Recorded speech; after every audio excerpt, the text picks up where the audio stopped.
Karen threatened to tow my van. It belonged to a firefighter responding to a 911 call. Part 1.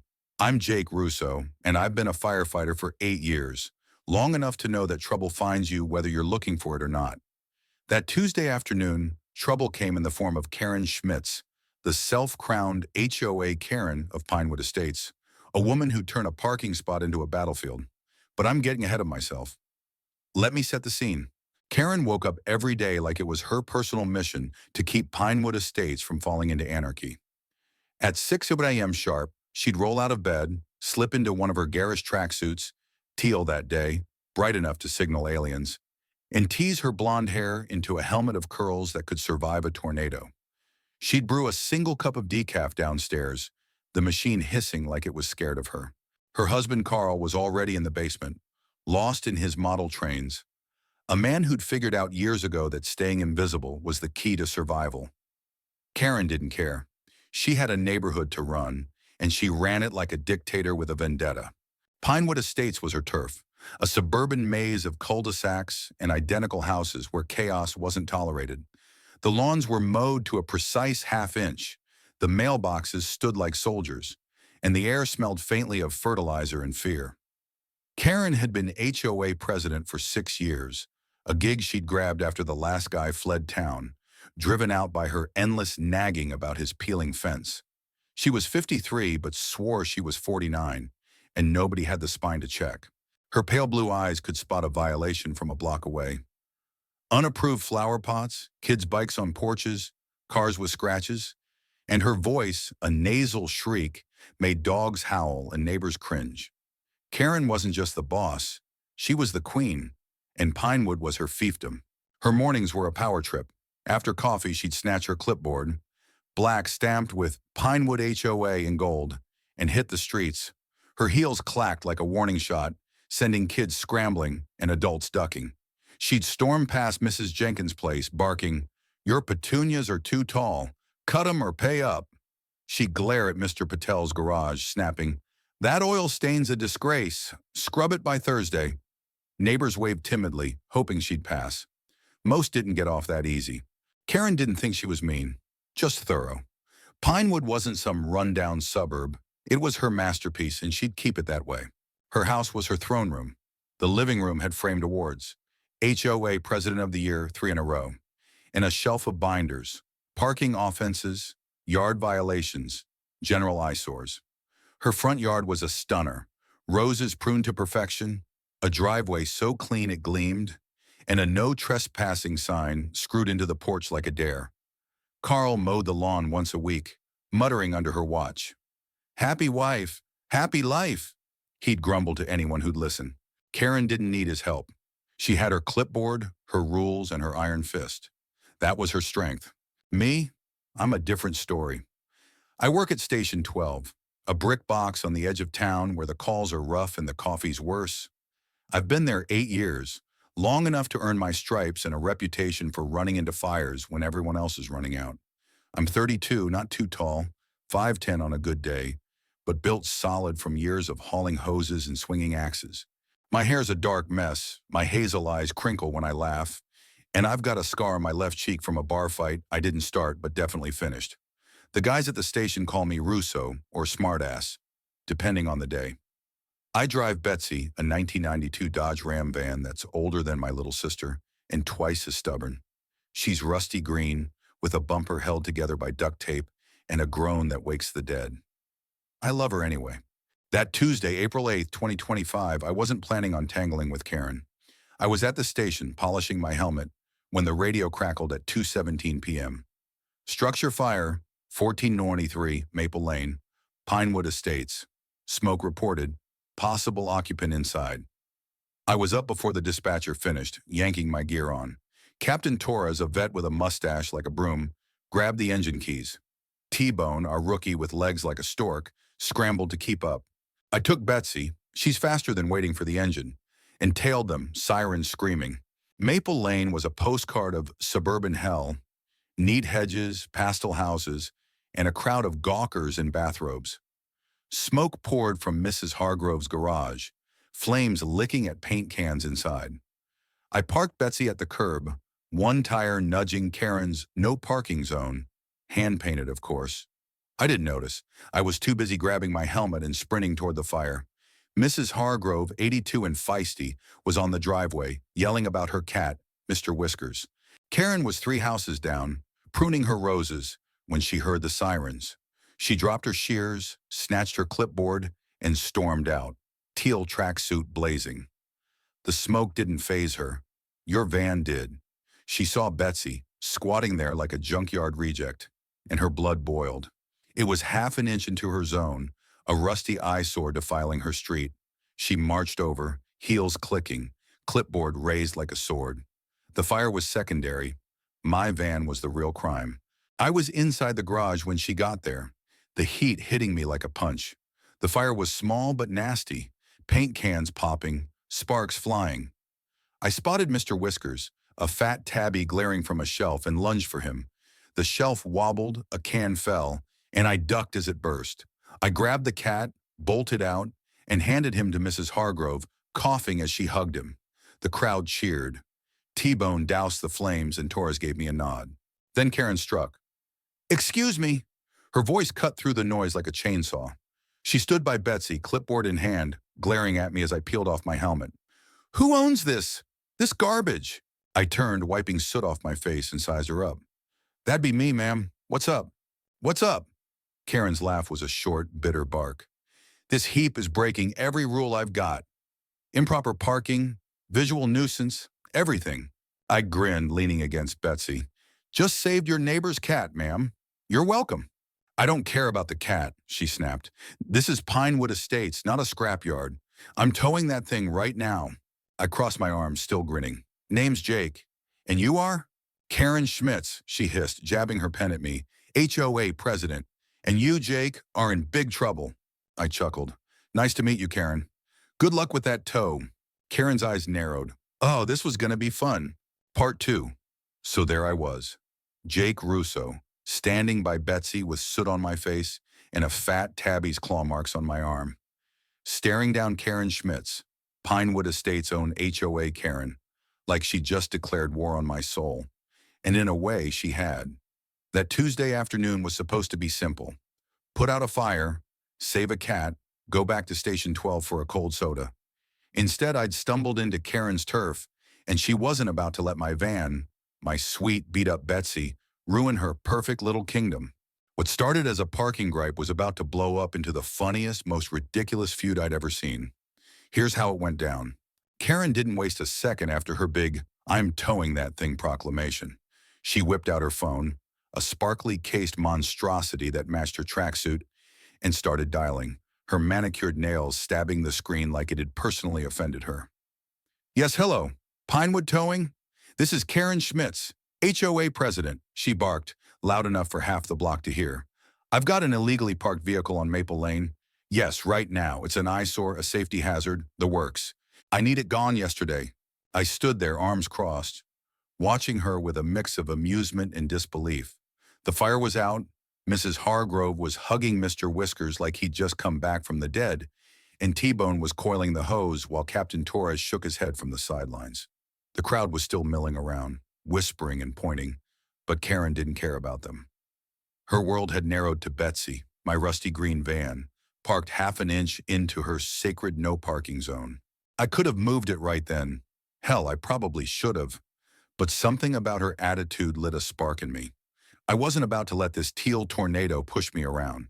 "Karen," I said, keeping my voice calm but loud enough to cut through her phone rant, "you sure you want to do this? I'm kinda in the middle of something here." She spun on me, phone still pressed to her ear, eyes blazing behind those slipping sunglasses. "Oh, I'm sure, Jake," she snapped, spitting my name like it was a curse. "You think you can roll in here with this junk heap and disrespect my rules? I don't care if you're a firefighter or the President of the United States.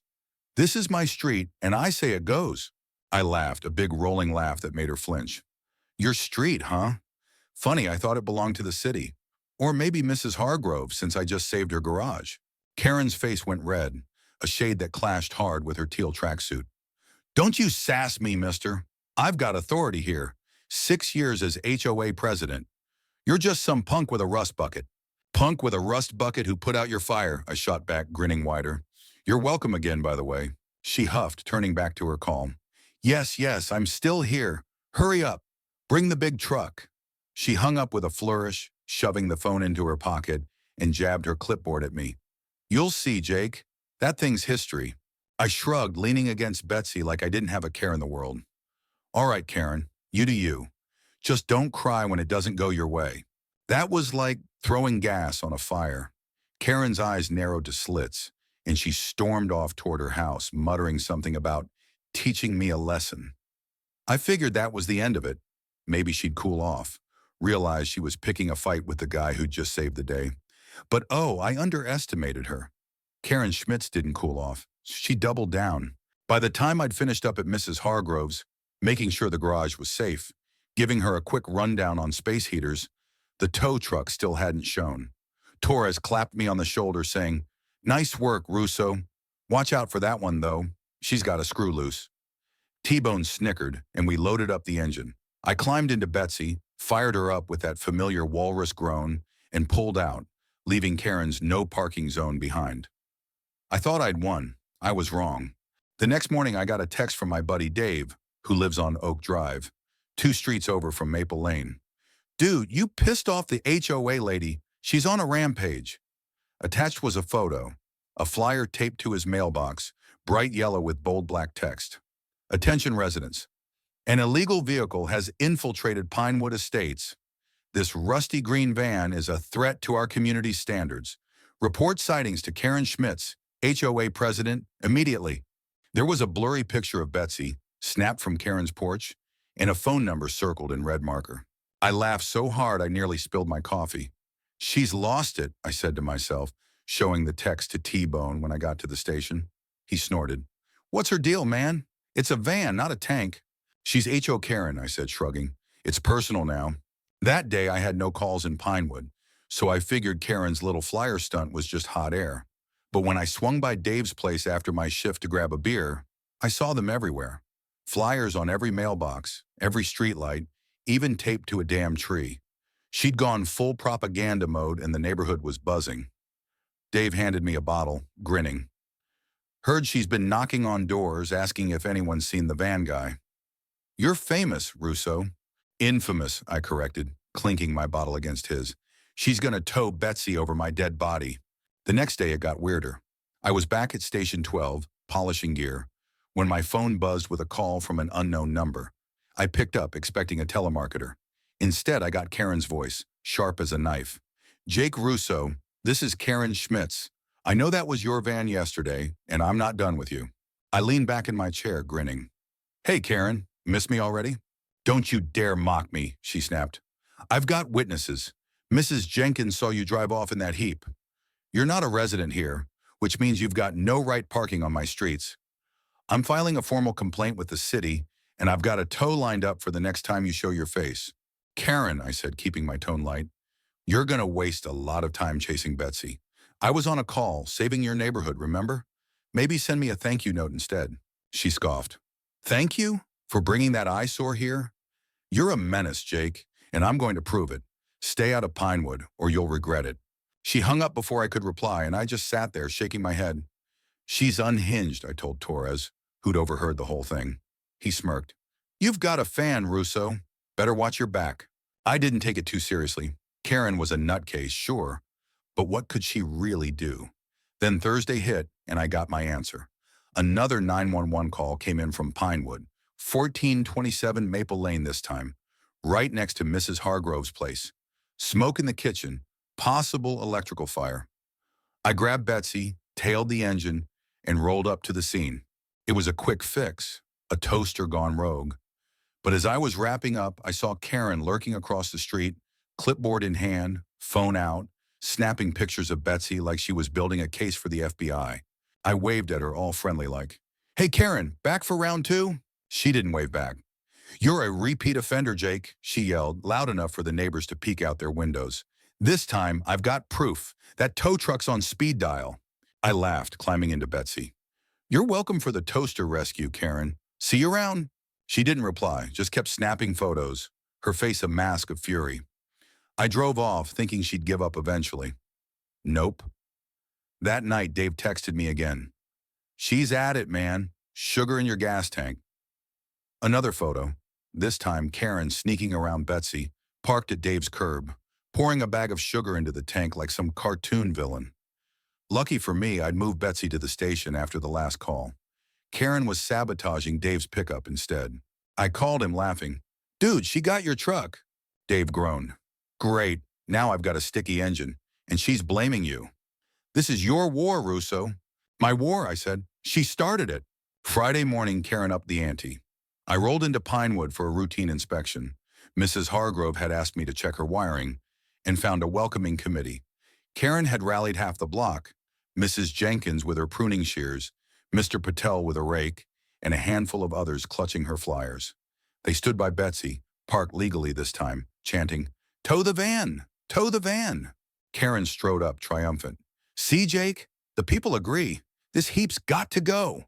I stepped out of Betsy, hands up.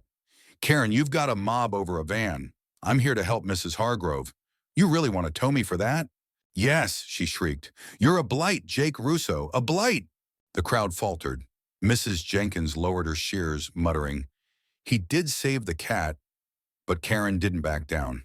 She dialed the tow company again, screaming into the phone while I just stood there grinning. This was getting good.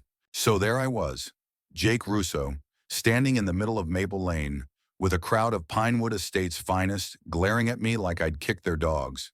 Karen Schmitz, the self-anointed HOA Karen, was front and center, her teal tracksuit glowing like a radioactive warning sign, her clipboard raised like she was Moses parting the Red Sea. She'd rallied a dozen neighbors, Mrs. Jenkins with her shears, Mr. Patel with his rake, even old Mr. Thompson clutching a garden hose like he thought he'd spray me into submission. They were chanting, "Tow the van! Tow the van!"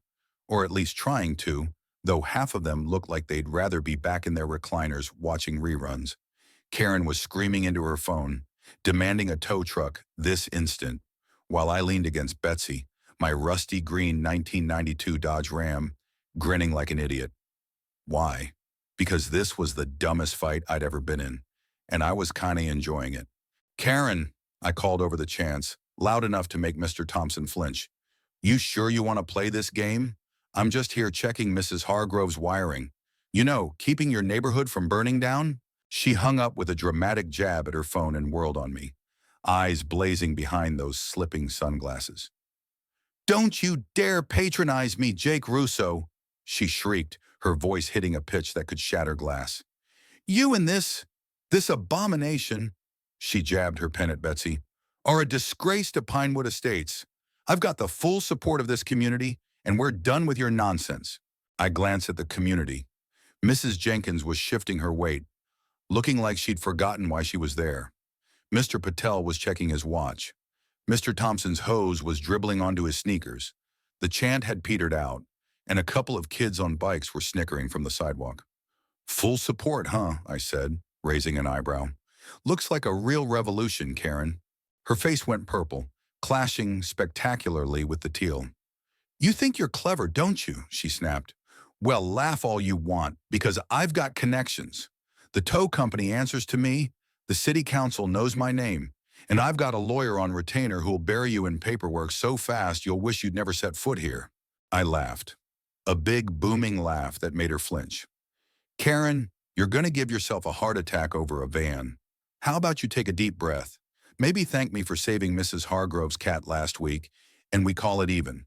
Thank you, she sputtered, clutching her clipboard like it was a life raft. For bringing this eyesore into my neighborhood? For disrespecting my authority?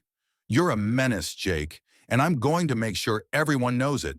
She turned to her makeshift mob, waving her arms like a conductor gone rogue. Come on, people.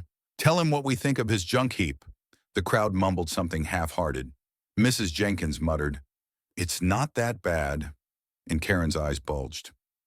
What was that, Eleanor? She barked, zeroing in on Mrs. Jenkins like a hawk spotting a mouse. Mrs. Jenkins froze, her shears dangling. I just mean, he did help with the fire. Karen's jaw tightened.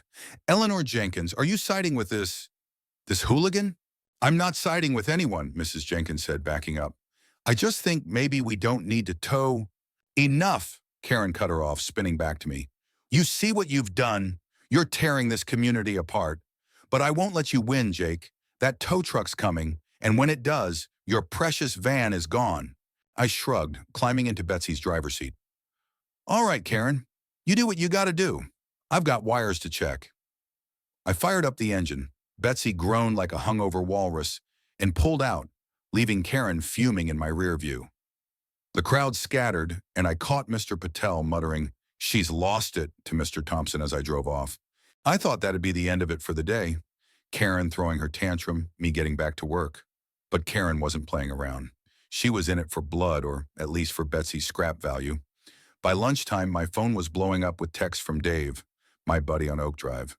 "She's at it again, man. Your public enemy #1. He sent a picture. Another flyer, this one stapled to every mailbox on his street. "Beware, the rusty van menace." It screamed, with a grainy shot of Betsy and a list of crimes. Illegal parking, visual blight, disrespect to HOA authority. There was even a cartoon drawing of a van, mine I guess, belching smoke and terrorizing stick figure neighbors. At the bottom, contact Karen Schmitz with tips.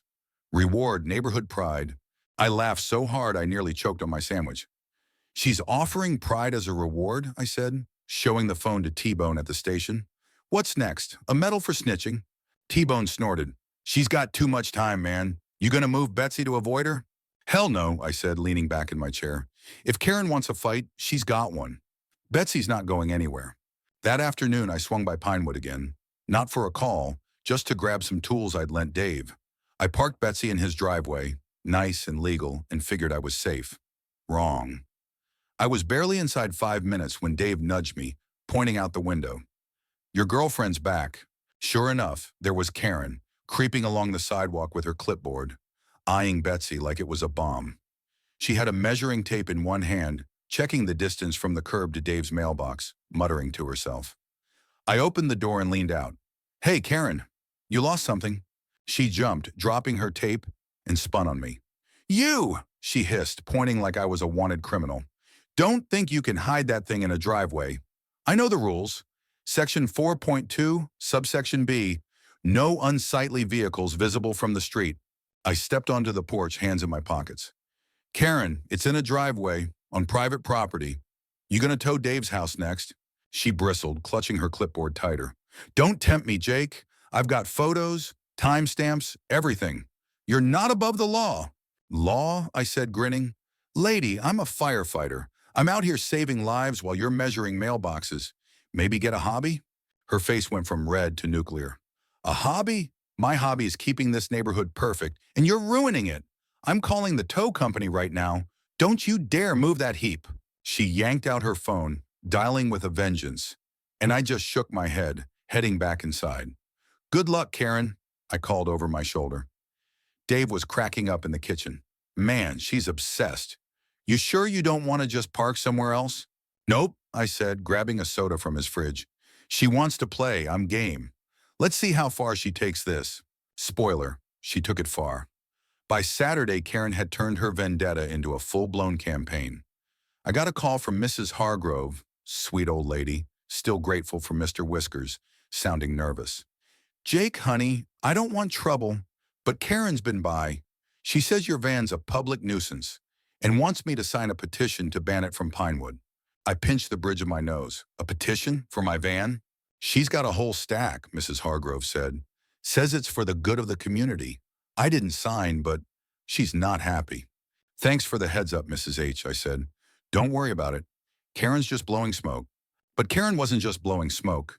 She was starting a forest fire.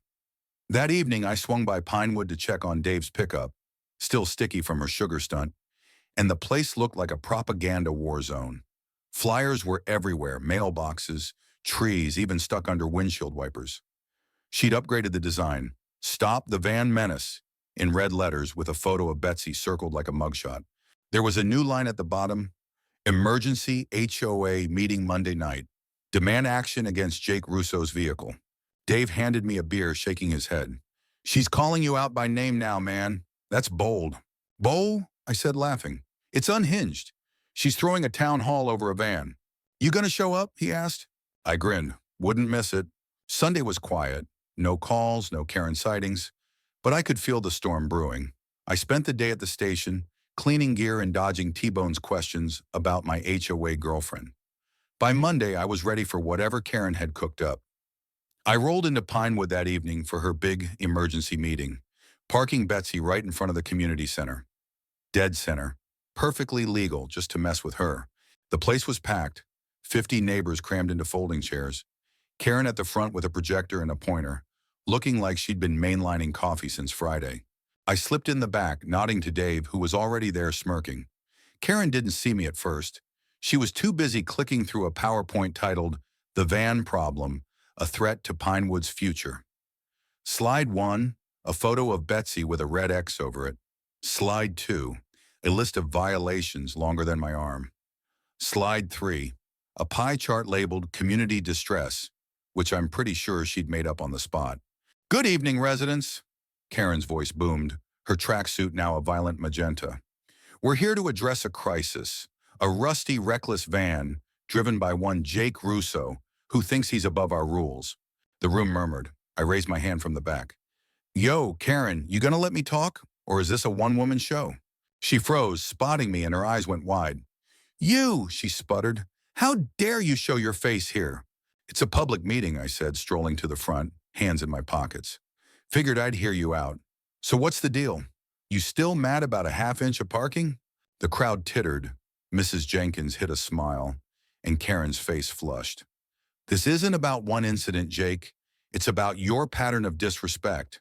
Your van's a danger, a blight, and we're voting tonight to ban it from Pinewood forever." I laughed, loud enough to make Mr. Patel jump. "Ban my van? Karen, I'm a firefighter. I park where I need to when I'm saving your asses. You gonna ban me from doing my job?" She jabbed her pointer at me. "Don't hide behind your job. You're no hero. You're a troublemaker, and I've got proof." She clicked to a slide labeled Evidence, showing blurry photos of Betsy, timestamps, even a grainy video of me waving at her from Dave's porch. The room went quiet, and for a second I thought she might actually sway them.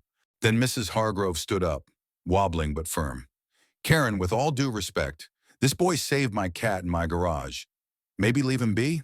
The crowd nodded. Mr. Thompson clapped, and Karen's jaw dropped. "Marjorie Hargrove, are you defending this menace?"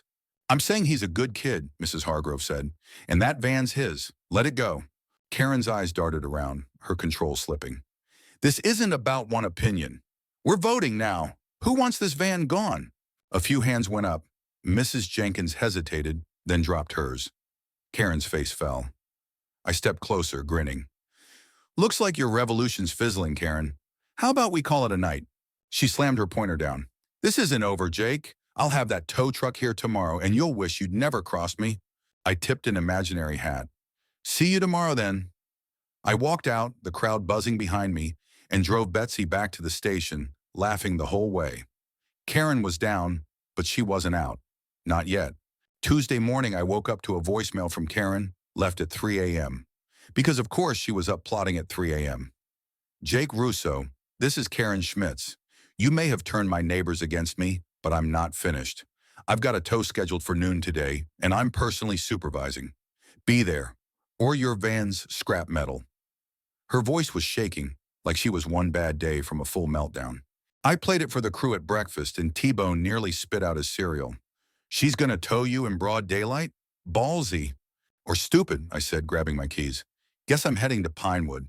Noon rolled around, and I parked Betsy on Maple Lane. Again, perfectly legal, just to twist the knife. Karen was waiting, clipboard in hand, a tow truck idling behind her. The driver, a burly guy with a beard, looked bored out of his mind. A small crowd had gathered, Dave, Mrs. Hargrove, even Mr. Patel, watching like it was a street fight. "Jake," Karen bellowed, spotting me. "Your time's up. Hook it up, Tony." The driver, Tony, glanced at me, then at Betsy. "This the van. Looks like it's parked fine." Karen's jaw dropped. "Fine, it's a hazard. Tow it now." I stepped forward, hands up. "Tony, I'm a firefighter. This van's for work. 911 calls like the one last week. You really gonna tow me for that?" Tony scratched his beard, eyeing Karen. "Lady, you didn't say he was a firefighter." I don't care what he is, Karen screeched, stomping her foot. Tow it! Tony shrugged. Sorry, ma'am. I don't tow heroes. He climbed back into his truck and peeled out, leaving Karen gaping. I grinned at her. Strike two, Karen. Want to go for three? She threw her clipboard down, screaming, This isn't over, and stormed off, her heels nearly sparking on the pavement. The crowd clapped. Mrs. Hargrove gave me a thumbs up, and I drove off, thinking maybe, just maybe, she'd quit. She didn't. Wednesday, Karen went nuclear. I got a call from the city's parking enforcement office. Karen had filed a formal complaint, claiming Betsy was a chronic hazard. The guy on the phone sounded embarrassed. We got to check it out, man, but it's probably nothing.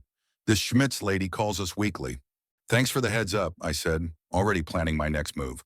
That afternoon, I swung by Pinewood for another call, a smoke alarm at Mr. Patel's place, false alarm, and Karen was ready. She'd set up a folding table on the sidewalk, handing out flyers and collecting signatures for her Ban the Van petition. She'd even made buttons. Pinewood says no to junk, with a red slash through a cartoon van. When she saw me, she lit up like a kid on Christmas. Jake Russo, she crowed, waving her petition. I've got 20 signatures already. The city's on my side, and your days are numbered. I parked Betsy, legally again, and walked over, nodding at her table. Nice setup, Karen. You charging for those buttons, or is it just for the fans? She smirked, thrusting a flyer at me. Laugh all you want, Jake. I've got a meeting with the mayor's office tomorrow. Your van's done for. Mayor's office? I said, raising an eyebrow. Big leagues, huh? You gonna tell him I saved Mrs. Hargrove's cat? Or skip that part? Her smirk faltered, but she rallied. You're no hero, Jake. You're a pest, and I'm the exterminator. I laughed, heading to Mr. Patel's. Keep dreaming, Karen. Thursday, she tried a new angle. I was at the station when Dave texted, She's at your van with a can of spray paint. I raced to Pinewood, expecting to find Betsy tagged with graffiti. Instead, Karen was circling Dave's driveway, where I'd parked, holding a can of neon orange paint and a stencil that said illegal. She froze when she saw me, the can slipping from her hand. Really, Karen, I said, crossing my arms. Vandalism now? It's not vandalism, she snapped, picking up the can. It's a warning. This van's a danger, and I'm marking it for the tow. I stepped closer, keeping my voice low.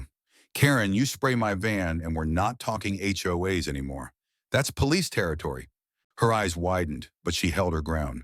Go ahead, call them. I've got rights. I pulled out my phone, dialing Dave. Yo, man, you seeing this? Karen's about to paint your driveway. She gasped, realizing her mistake. Betsy was on private property again. You tricked me, she yelled, throwing the can down. It rolled into the street, spraying orange everywhere. I grinned. You tricked yourself, Karen. Maybe take a day off? She stormed off, muttering about lawsuits, and I drove back to the station, laughing. But I knew she wasn't done. Karen didn't quit. She escalated. Friday, she hit me with her boldest move yet. I got a call from Mrs. Hargrove, sounding shaky. Jake, Karen's been by again. She's saying you're a fraud, not a real firefighter. Wants me to file a complaint with your station. I sat down, stunned. She's what now? Says she checked records, claims you're not licensed, Mrs. Hargrove said. I told her she's crazy, but she's got folks listening. I thanked her and hung up, my grin gone. Karen wasn't just after Betsy anymore. She was coming for my job. That was a step too far. I drove to Pinewood that evening, parking Betsy in front of Karen's house. Legal, but right in her face. She was on her porch, watering her roses, and did a double take when she saw me.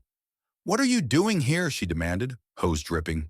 Came to talk, Karen, I said, leaning against Betsy. You're spreading lies about me now? Saying I'm not a firefighter? She smirked, setting the hose down. I did some digging, Jake. No record of you at Station 12. Funny, huh? I laughed, cold and sharp. Karen, I've been at 12 for 8 years. You're full of it, and you know it. Call my captain. He'll set you straight. Her smirk wavered. I don't need to call anyone. I've got proof. Show me, I said, stepping closer. Or admit you're making it up. She hesitated, then grabbed her clipboard, flipping through pages. I'll find it, she muttered, but her hands were shaking. I waited, arms crossed, until she slammed the clipboard down. Fine. Maybe I don't have it yet, but I will. Karen, I said, voice low. You're digging a hole you can't climb out of. Back off. She glared, but there was a flicker of doubt in her eyes. This isn't over, Jake. I climbed into Betsy, grinning again. Sure thing, Karen. See you at the next fire. By Saturday, Karen's campaign was losing steam. Her flyers were tattered, her petition stalled at 20 signatures, and neighbors were starting to whisper. About her, not me. I heard from Dave that Mrs. Jenkins had torn down her no junk button saying, "He's a nice boy." Mr. Patel stopped signing her emails. Even Mr. Thompson told her to focus on real problems like potholes. But Karen wasn't done. Sunday, she tried one last stunt. I was at the station when my phone buzzed with a text from an unknown number. A photo of Betsy, parked at Dave's, with a tow truck hooked to it. The message read, "Got you now, Jake. Karen." I raced to Pinewood, heart pounding, expecting to find Betsy gone. Instead, I found Karen arguing with Tony the tow driver, who was unhooking my van. "What do you mean you won't take it?" she was yelling. "I paid you." Tony shrugged. "Lady, he's a firefighter. I checked. He's legit. I'm not towing a hero's ride." Karen spotted me and screamed, "You did this! You turned him against me!" I walked over grinning. "Nah, Karen, you did that yourself. Maybe try being nice next time." She threw her clipboard into the grass, storming off as Tony drove away. The crowd, smaller now, mostly kids, laughed, and I gave them a wave. Show's over, folks. Monday, I thought I'd finally won.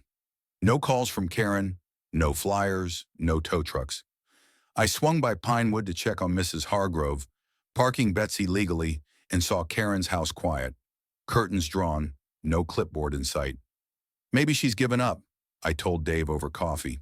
He snorted. "Karen, she's plotting, man. Watch your back." He was right. Tuesday, everything changed. So Tuesday morning hit, and I was feeling pretty smug.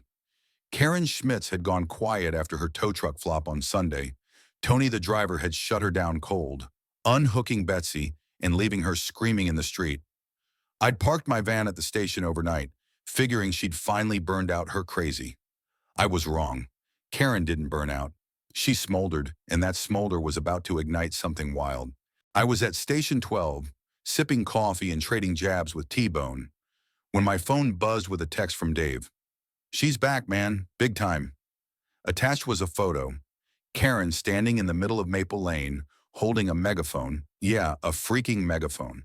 Surrounded by a stack of orange traffic cones and a roll of caution tape. She'd taped a new flyer to a cone.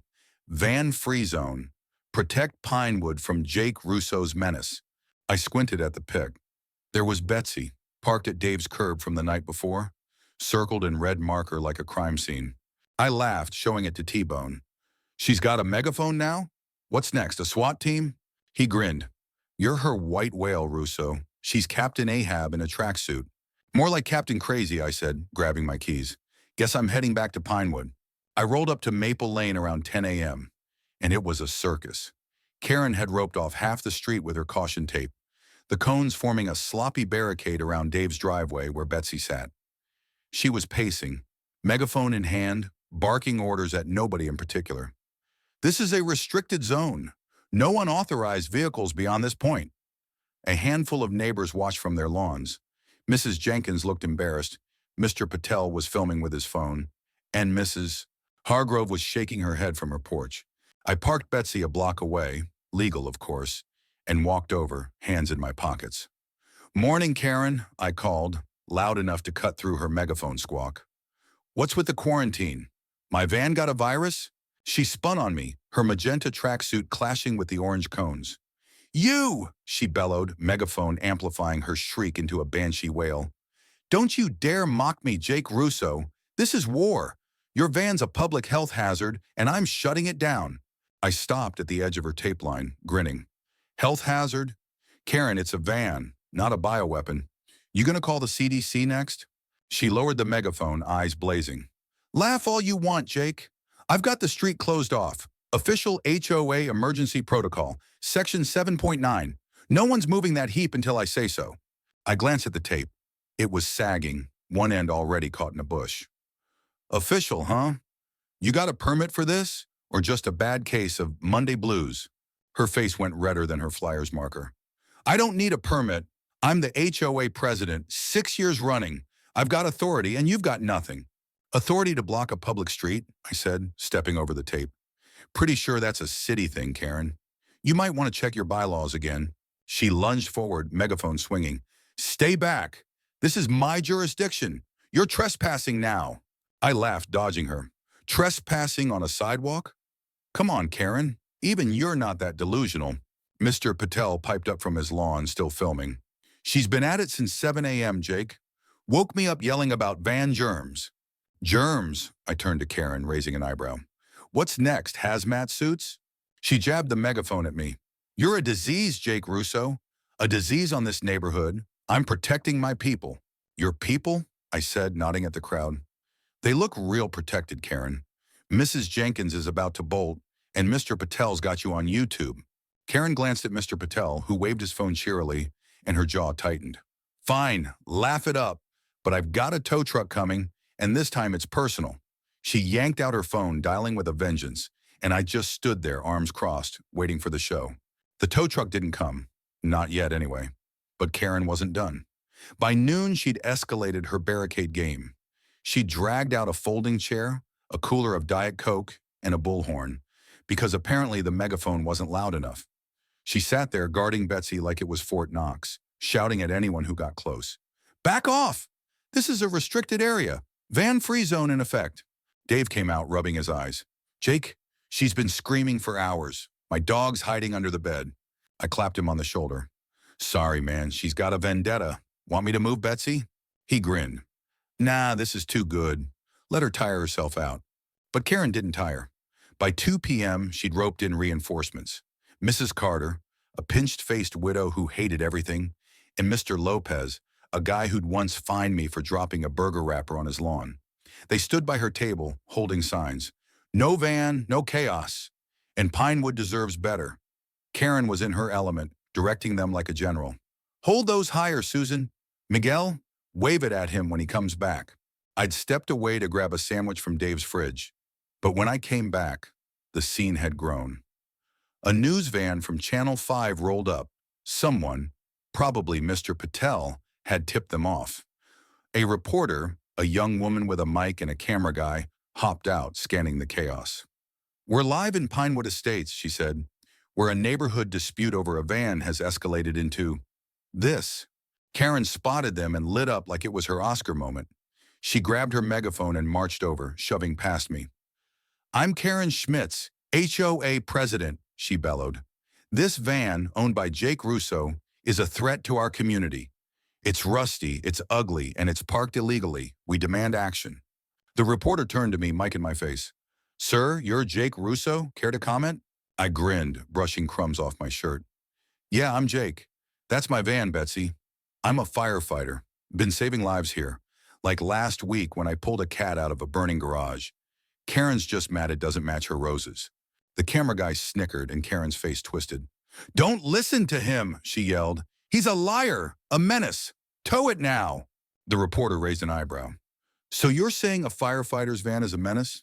Exactly, Karen snapped. He's no hero. He's a rule breaker. I shrugged. Tell that to Mrs. Hargrove. Her cat's alive because of me. The reporter turned back to the camera. Well, folks, it's a standoff in Pinewood. Stay tuned. They packed up and left, but not before Karen shoved a flyer into the reporter's hand, yelling, Put this on the news. By 4 p.m., the story was online. Channel 5's website had a clip titled, HOA vs. Hero, The Van Vendetta. It went viral in hours. My phone buzzed with texts from the crew. Torres, you're famous, Russo. T-Bone, she's nuts, man. Even my mom called, laughing. Jake, what did you do to this woman? Just park my van, Mom, I said. She's doing the rest. Karen didn't let the news slow her down. Wednesday, she doubled her barricade. More cones, more tape, and a handwritten sign, Keep Out, Van Containment Zone. She'd parked her own car, a spotless white SUV, across Dave's driveway, blocking Betsy in. When I showed up for a call, a smoke detector at Mrs. Jenkins' place, Karen was waiting, megaphone blaring. He's back! The menace returns! I climbed out of Betsy, waving. Hey, Karen, nice SUV. You gonna tow yourself for blocking the drive? She smirked, leaning against her car. This is strategy, Jake. Your van's trapped, and I've got the tow on standby. One call, and it's gone. I laughed, heading to Mrs. Jenkins. Good luck getting past Dave. He's got a temper. Sure enough, Dave stormed out 5 minutes later, yelling, Karen, Move your damn car. I've got work. She argued back, megaphone in his face, and I watched from Mrs. Jenkins' porch as they squared off. Mrs. Jenkins handed me a lemonade, sighing. She's lost her mind, Jake. I'm sorry. Not your fault, I said, sipping. She's got a thing for Betsy. Thursday, Karen tried sabotage again. I got a call from Dave at 6 a.m. Dude, she slashed your tires. I raced to Pinewood expecting the worst, but Betsy was fine. Karen had slashed Dave's pickup tires instead. Wrong vehicle again. She was standing there, knife in hand, looking smug until she saw me. Oops, I said, grinning. That's Dave's truck, Karen. You're batting 0. Her smugness melted into panic. You parked it here to trick me, she yelled, dropping the knife. Dave came out, saw his tires, and lost it. Karen, you're paying for this. She bolted, leaving the knife in the grass, and I called the cops. Not for drama, but because slashing tires isn't an HOA thing. It's a crime. 2 officers showed up, took statements, and hauled Karen in for questioning. She screamed the whole way, "It's his fault. He's the menace." I thought that had ended. Cops involved, tires slashed, game over. But Friday, Karen was back, bailed out and madder than ever. She'd set up a protest outside Dave's house. Her, Mrs. Carter, and Mr. Lopez with signs and a boombox playing Sweet Home Alabama on loop because reasons. The new flyer read, "Jail won't stop justice. Ban the van." I rolled up after a call, parking Betsy a street over, and walked into the chaos. Karen, I said, dodging a sign, you're out on bail and still at it? Don't you ever sleep?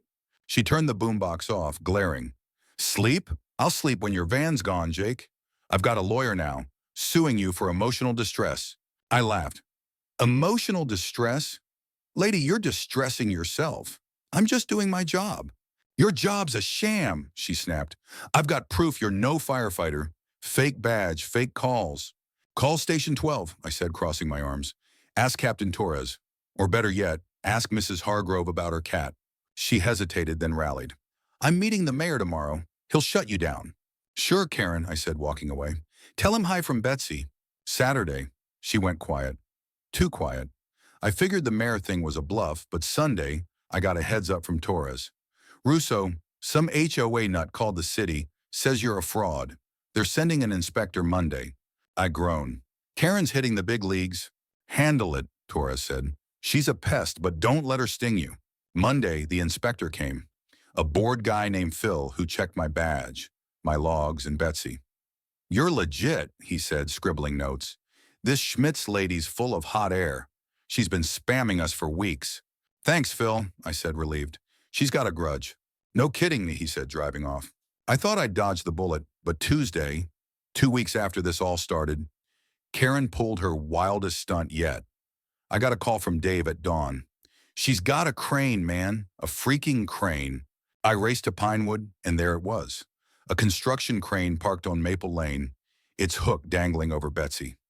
Karen stood beside it, megaphone in hand, directing a confused operator.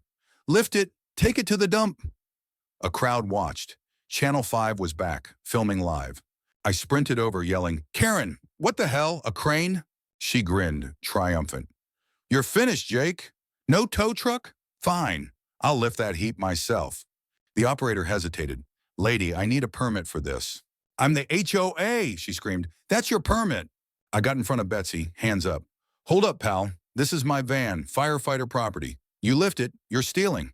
The operator dropped the controls. I'm out, he said, climbing down. Karen shrieked, Coward! As he walked off. The crowd laughed. Mrs. Hargrove clapped, and Karen's grin faded. I stepped closer, grinning back.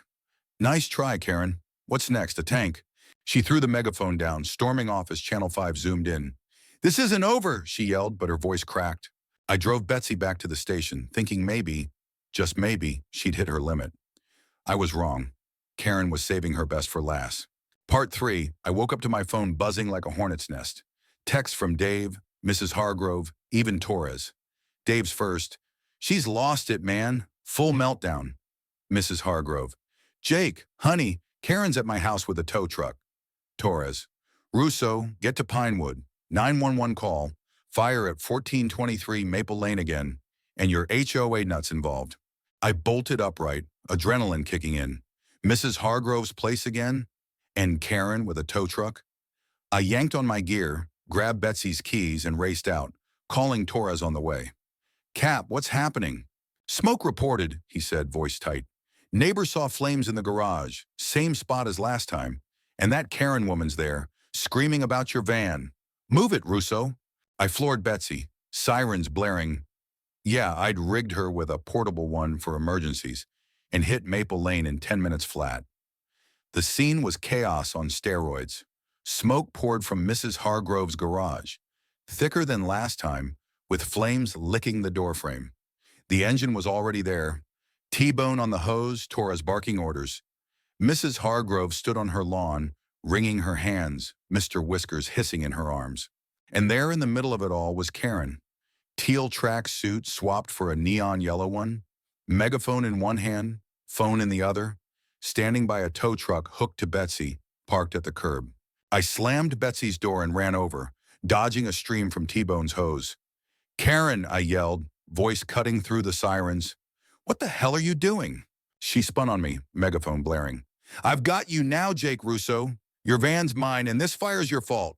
My fault? I ducked as a spark flew past. I just got here. You're towing me while I'm saving lives? She smirked, waving her phone.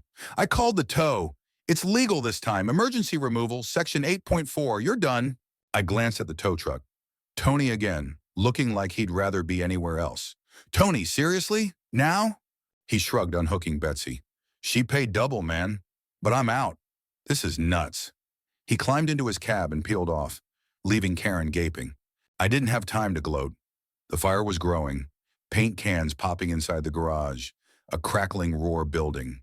I grabbed my helmet from Betsy, yelling to Torres, What's the play, Cap? Get in there, he shouted. Hargrove says she's got propane tanks in the back. Move! Propane, shit. I sprinted to the garage, smoke stinging my eyes, heat slapping my face. Karen's megaphone screeched behind me. He's faking it. It's a scam. But I tuned her out. Mrs. Hargrove was my focus. I kicked the side door open, flames licking the walls, and scanned for the tanks. There, 3 green canisters in the corner, hissing ominously. I grabbed a blanket from a shelf, threw it over them, and hauled.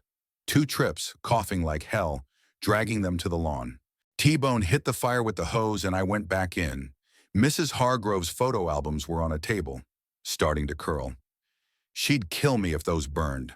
I scooped them up, dodging a falling shelf, and stumbled out as the roof groaned. Torres yanked me back. Enough, Russo. It's contained. Let T-Bone finish it. I dropped the albums by Mrs. Hargrove, who threw her arms around me, sobbing. Oh, Jake, you're an angel, Mr. Whiskers hissed. But I'd take it. The crowd, bigger now, maybe 30 neighbors, cheered, phones out, filming. Channel 5 was back, the reporter narrating, a heroic rescue in Pinewood Estates, but tensions are high. Karen, though, wasn't clapping. She was livid, megaphone dangling, staring at Betsy like it had betrayed her. Karen, I said, catching my breath, you done yet? I've got a fire to wrap up. She snapped, charging at me, megaphone swinging. You think this saves you? I've got the mayor on speed dial. Your van's history. I sidestepped her. Mayor's not here, Karen. I am. And I just saved your street. Again. The reporter shoved a mic in her face. Miss Schmitz, why tow a firefighter's van during an emergency? Karen froze, then rallied. He's no firefighter. He's a fraud. This fire's his fault. Probably set it to look good. The crowd gasped. Mrs. Hargrove yelled, That's a lie! And I laughed, shaking my head. Karen, you're reaching. Maybe check your own garage. Got any propane lying around? Her eyes widened, but she doubled down. I'm calling the police. Arrest him for arson. The reporter turned to me. Mr. Russo, response? I wiped soot off my face, grinning. I'm a firefighter, lady. Saved a cat last week. Albums today. Karen's just mad my van's uglier than her tracksuit. The crowd laughed. Mr. Patel whooped. And Karen's face went nuclear. She dialed her phone, screaming, Yes, police! 1423 Maple Lane. Arrest Jake Russo now. But the line clicked off. Signal jam, maybe. And she threw the phone down, stomping on it. Torres walked over, clapping my shoulder. Nice work, Russo. She's unhinged. Let's wrap this. But Karen wasn't done. As T-Bone doused the last flames, she grabbed a cone from her old barricade and hurled it at Betsy, denting the hood. "Take that, you junk heap," she yelled, grabbing another. The crowd booed. Mrs. Jenkins shouted, "Stop it, Karen!" But she kept going, pelting my van like it was a piñata. I ran over, dodging a cone. "Karen, knock it off. You're trashing your own case." She spun on me, wild-eyed. "I'll trash you, Jake Russo. You and your stupid van." She lunged, swinging the megaphone, and I ducked, barely. It clipped my shoulder, and I stumbled, catching myself on Betsy. The crowd surged. Mr. Patel grabbed her arm. Mrs. Hargrove yelled, "Leave him alone!" And Channel 5 zoomed in. Live. "Breaking news," the reporter said. "An HOA president attacks a firefighter in a shocking turn." Karen broke free, screaming, "He's the enemy!" and threw the megaphone at me. It bounced off Betsy's windshield, cracking it, and I'd had enough. I stepped forward, voice low. "Karen, you're done. Back off, or I'm pressing charges." She laughed, a manic, unhinged cackle. "Charges? I've got the law on my side. You're nothing."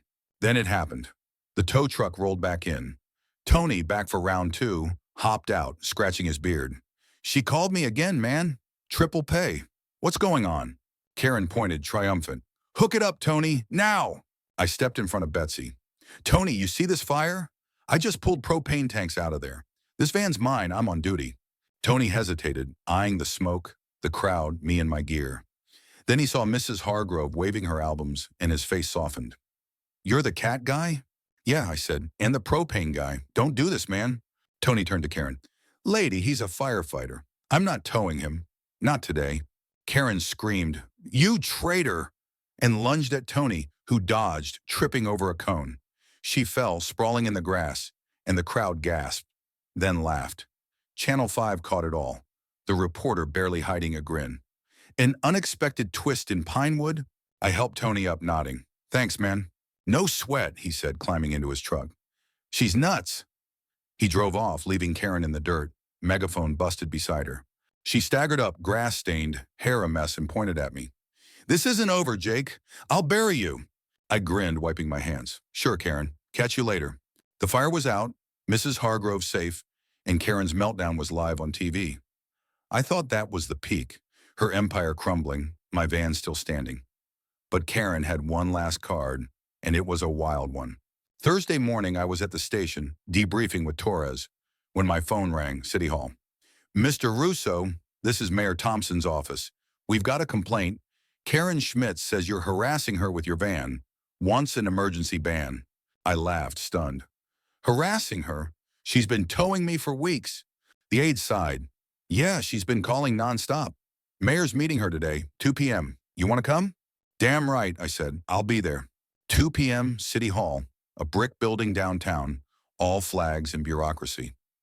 I walked in, still in my station jacket. Betsy parked out front. Karen was there, in a purple tracksuit now, clutching a binder labeled "Evidence Against Jake Russo." The mayor, a tired guy with gray hair, sat at a conference table, aides whispering around him. "Miss Schmitz," he said, rubbing his temples. "You've got 5 minutes. Go." Karen stood, slamming her binder down. "Mayor Thompson, Jake Russo's van is a scourge. Illegal parking, sabotage, emotional distress. I've got photos, videos, witness statements. He's no firefighter. He's a fraud tormenting Pinewood." The mayor glanced at me. "Mr. Russo?" I stood, hands in my pockets. "Mayor, I'm with Station 12, 8 years. Yesterday I pulled propane tanks out of a burning garage on Maple Lane. Saved a house, maybe lives. Karen's mad because my van's old and I park it when I'm on calls. That's it." Karen cut in. "Lies! He's a menace! Look at this!" She flipped open her binder. Photos of Betsy, flyers, even a crumpled no junk button. "He's ruined my neighborhood." The mayor sighed, flipping through. "Ms. Schmitz, I saw the news. You threw a megaphone at him, slashed tires, called a crane. This looks like your mess, not his." She sputtered, "Well, but he—" "Enough," the mayor said, closing the binder. "Russo's a firefighter, verified by the city. Your complaint's dismissed. And frankly, you're lucky he's not suing you." Karen's jaw dropped. I grinned. "Thanks, Mayor. Can I go?" "Go," he said, waving me off. "Mrs. Schmitz, we're done here." I walked out, leaving Karen fuming, and drove Betsy back to the station. Friday was quiet. No calls, no Karen. I figured she'd finally cracked, Her mayor play flopped, her neighbors turning, her meltdown on repeat across local news. But Saturday, she hit the ultimate climax. I got a 911 call, 1425 Maple Lane, next to Mrs. Hargrove's. Garage fire, spreading fast. I raced over, Betsy screaming, and found hell breaking loose. Flames roared from the garage, licking the house, smoke choking the street. Torres and T-Bone were on it, hoses blasting, but the crowd was massive. 50 neighbors, Channel 5, even a drone buzzing overhead. And there was Karen standing by Betsy, a tow truck hooked up, Tony looking sheepish. Karen, I yelled, jumping out. Not now. She grinned wild and unhinged. Oh, yes, now. Your van's mine, Jake. Tow it, Tony. I ran over, gear half on. Tony, there's a fire. I'm working here. Tony hesitated, but Karen screamed, Do it! He started the winch, Betsy lurching forward. Then it hit. The garage exploded. A propane tank inside going off. The blast knocked me back. Debris flying. The crowd screaming. I scrambled up, ears ringing, and saw Mrs. Carter, Karen's ally, staggering out of the house, coughing. She'd been inside, trapped. I didn't think, just ran, diving into the smoke. Flames licked my boots, but I found her, slumped by the kitchen door, and hauled her out, dragging her to the lawn. T-Bone hit the fire, Torres yelling, Russo, you crazy bastard! Mrs. Carter coughed, alive, and the crowd cheered, louder than ever. Channel 5 caught it. A firefighter's daring rescue live! I stumbled back, gasping, and saw Betsy, still hooked, but safe. Karen stood frozen, tow truck idling, her victory slipping. Tony unhooked Betsy, shaking his head. Lady, he just saved her. I'm done. The crowd turned. Mrs. Hargrove yelled, Leave him be, Karen! Mr. Patel threw her flyer down, stomping it. Mrs. Jenkins ripped off her button, tossing it. Karen's face crumpled, her megaphone limp. I walked over, voice hoarse. Karen, it's over. Let it go. She stared, then screamed, a raw, broken sound, and dropped the megaphone, running to her SUV. She peeled out, tires squealing, and the crowd erupted. Cheers, laughter, applause. Torres clapped my back. You're a legend, Russo. I grinned, coughing. Just doing my job, Cap. The fire was out, Mrs. Carter safe, and Karen gone. Pinewood watched, stunned, as Betsy sat there, dented but triumphant. That was the peak. Karen's war lost, my van still rolling. Part 4. So there I was, Jake Russo, standing on Maple Lane with soot on my face, my ears still ringing from that garage explosion, and a crowd of Pinewood Estates neighbors cheering like I just won the Super Bowl. It was Saturday, April 26, 2025, and Karen Schmitz, Pinewood's own HOA Karen, had just peeled out in her white SUV, her megaphone shattered on the pavement, her tow truck scheme in tatters. I'd pulled Mrs. Carter out of a burning house. Betsy was still parked proud, despite a cracked windshield, and Channel 5 was filming it all live. Karen's war was over, or so I thought. Turns out the fallout was just beginning, and it was going to be one hell of a ride. The fire was out by 3 p.m., thanks to T-Bone's hose work and Torres keeping us in line. Mrs. Carter was okay, shaken, coughing, but alive, sitting on her lawn with an oxygen mask while paramedics checked her over. Mrs. Hargrove shuffled over, Mr. Whiskers in her arms, and hugged me so hard I thought my ribs would crack. Jake, you're a saint, she said, tears streaking her wrinkled face. Don't you ever let that woman tell you different. I grinned, patting her back. Thanks, Mrs. H. Just glad everyone's safe. The crowd, 50 strong now, maybe more, was buzzing. Mr. Patel was still filming, Mrs. Jenkins was clapping, and even old Mr. Thompson, who never left his porch, was out there nodding like I'd earned his vote. Channel 5's reporter, mic in hand, shoved her way over. Mr. Russo, another heroic save.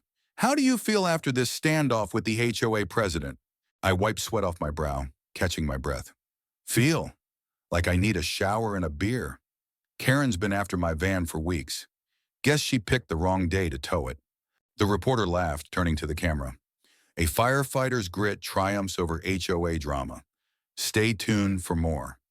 They packed up, but not before Mr. Patel handed them his footage. Karen's meltdown, my rescue, the whole damn circus. Torres walked up, clapping my shoulder. Russo, you're a magnet for trouble. Good work in there. Crazy, but good. Crazy's my middle name, Cap, I said, grinning. Karen just brought the spotlight. He snorted. Get Betsy out of here before she comes back with a tank. I climbed into my van, dented hood, cracked windshield, still purring like a champ, and pulled out, waving to the crowd. They cheered louder, kids running alongside, and I couldn't help but laugh. I'd come to Pinewood to fight fires, not start a revolution. But here we were. Sunday was quiet. No calls, no Karen. I stayed at the station, cleaning gear and dodging T-Bone's ribbing. You're a celebrity now, Russo. My phone buzzed with texts. Dave saying the news clip hit 1 million views. My sister sending a meme of Karen's megaphone toss captioned, "When the HOA lady snaps." Even Torres forwarded an email from the chief. Nice save, Russo. City's proud. I figured Karen was licking her wounds, maybe plotting from her basement with Carl's trains. I was wrong, she was regrouping, but her empire was already cracking. Monday morning, I swung by Pinewood to check on Mrs. Carter, protocol after a rescue, and found the neighborhood buzzing different. No flyers on mailboxes, no cones, no Karen screeching through a megaphone. Instead, I saw Mrs. Jenkins and Mr. Patel outside Dave's place taping up a banner. Thanks, Jake, in big red letters. Dave waved me over, grinning. Man, you're a hero. They're done with her. Done, I said, parking Betsy. Still legal, just to be safe. What's up? Mr. Patel chimed in, handing me a coffee. Karen's toast, Jake. After Saturday, Channel 5, The Crane, slashing tires, folks are fed up. We're calling an HOA meeting tonight to vote her out. I blinked, sipping the coffee. Vote her out? She's been president 6 years. Not anymore, Mrs. Jenkins said, her shears tucked under her arm. She went too far, attacking you, risking Mrs. Carter. We're done with her rules. Dave laughed. They're calling it the Betsy Rebellion. Your van's a legend, man. I looked at Betsy, rusty, battered, triumphant, and grinned. She's earned it. That night, I didn't go to the meeting. Had a shift, but Dave texted updates. Packed house, standing room only. Karen's here, fighting like hell. Then, she's losing it, yelling about van conspiracies. Finally at 9 p.m. It's done. 42-3, she's out. Mr. Patel's president now. I laughed, showing T-Bone. Karen's dethroned.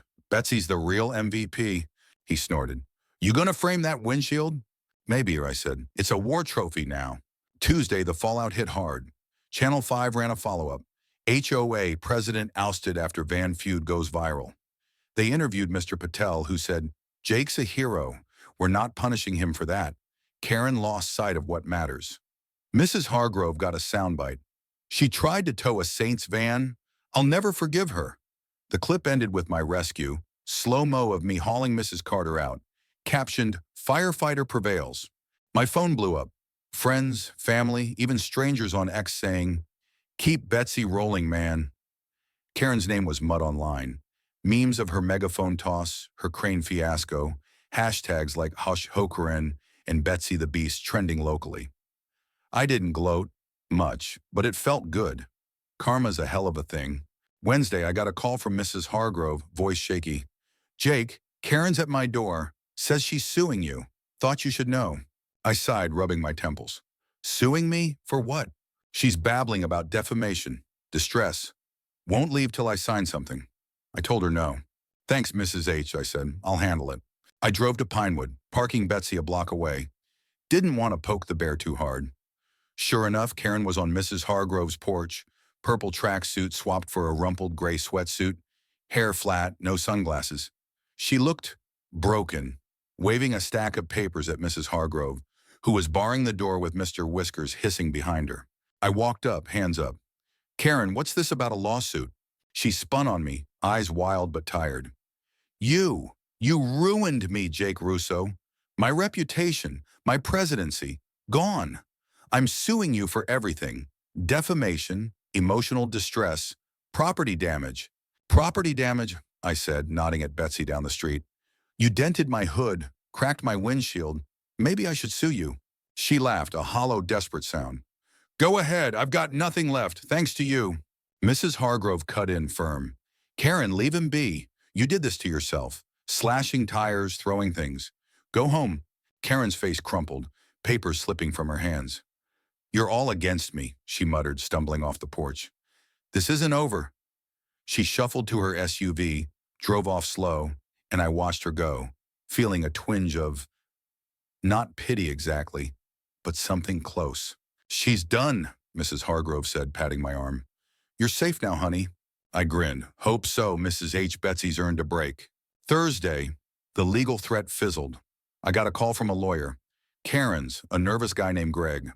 Mr. Russo, she hired me to sue you, but there's no case. No evidence, just her word. I'm dropping it. Thought you'd want to know. Thanks, Greg, I said, relieved. She give up? He hesitated. She fired me, screamed about betrayal. She's not well, man. Not my problem, I said, hanging up. Karen was out of moves. Her HOA gone, her lawsuit dead, her neighbors done. I figured that was the end. Friday, Pinewood threw a curveball. I got a text from Dave. Block party tomorrow. Your party, man. Maple Lane, 6 p.m. Bring Betsy. I laughed, texting back. Seriously? Dead serious, he replied. They're roasting Karen, literally. Saturday, I rolled up to Maple Lane at 6 p.m. Betsy's engine growling proud. The street was alive. Tables with food, a bouncy castle for kids, a fire pit crackling in Mr. Patel's yard. A banner hung across the lane. Jake and Betsy, Pinewood's heroes. Neighbors swarmed me. Mrs. Jenkins with cookies, Mr. Thompson with a handshake, kids begging to sit in Betsy. Dave handed me a beer, grinning. Told you, man. You're king now. I laughed, clinking bottles. King of what? Rust? Rust and guts, he said. Look at this. The fire pit roared, and Mr. Patel tossed in a stack of Karen's flyers. Van Menace curling into ash. Mrs. Hargrove added her no junk button, cheering as it melted. Kids ran up with sticks, roasting marshmallows over the flames, giggling about toasting HOA Karen. Channel 5 showed up, filming the party. From feud to festivity, the reporter said, mic in my face again. Jake, how's it feel to go from target to toast of the town? I grinned, sipping my beer. Feels like Betsy earned it. She took a beating and kept rolling. The crowd cheered, and Mrs. Carter, still raspy, hugged me tight. You saved me, Jake. Don't let anyone forget it. Couldn't if I tried, I said, nodding at the banner. The party stretched late, music blaring, neighbors dancing, Betsy parked like a trophy in Dave's driveway. Someone taped a sign to her, Pinewood's pride. I didn't stop him. Betsy deserved it. Sunday, I got the final twist. Torres called me to the station, sounding amused. Russo, check your mail. City sent something. I swung by, found an envelope from Mayor Thompson's office. Inside, a certificate, Jake Russo, honorary citizen of Pinewood Estates, for valor and service. And a note, keep Betsy on the road. She's welcome here. I laughed, pinning it to the station wall. T-Bone slapped my back. You're official now, hero. Official pain in Karen's ass, I said, grinning. Monday, I drove Betsy through Pinewood, just to see. No Karen, no flyers. Her house was quiet, curtains drawn. Dave said she'd been spotted at a hardware store, buying paint, maybe redoing her life. I didn't care. She was out, and I was in. Weeks later, the story faded. News moved on, X calmed down, but Pinewood didn't forget. Mrs. Hargrove baked me pies monthly. Mr. Patel waved off HOA dues for Dave, in Betsy's honor, and kids drew vans on sidewalks. Betsy got a tune-up, new windshield, patched hood, but I kept the dents. They were scars from the war we'd won. Karen? Rumor was she moved, sold her house, left Pinewood, maybe started over somewhere without HOAs. I didn't check. She'd lost, I'd survived, and Betsy rolled on. That block party fire pit said it all. Karen's reign was ash, and Pinewood was mine, or ours really, me and my van. Karma's sweet when it roasts your enemies and leaves you laughing.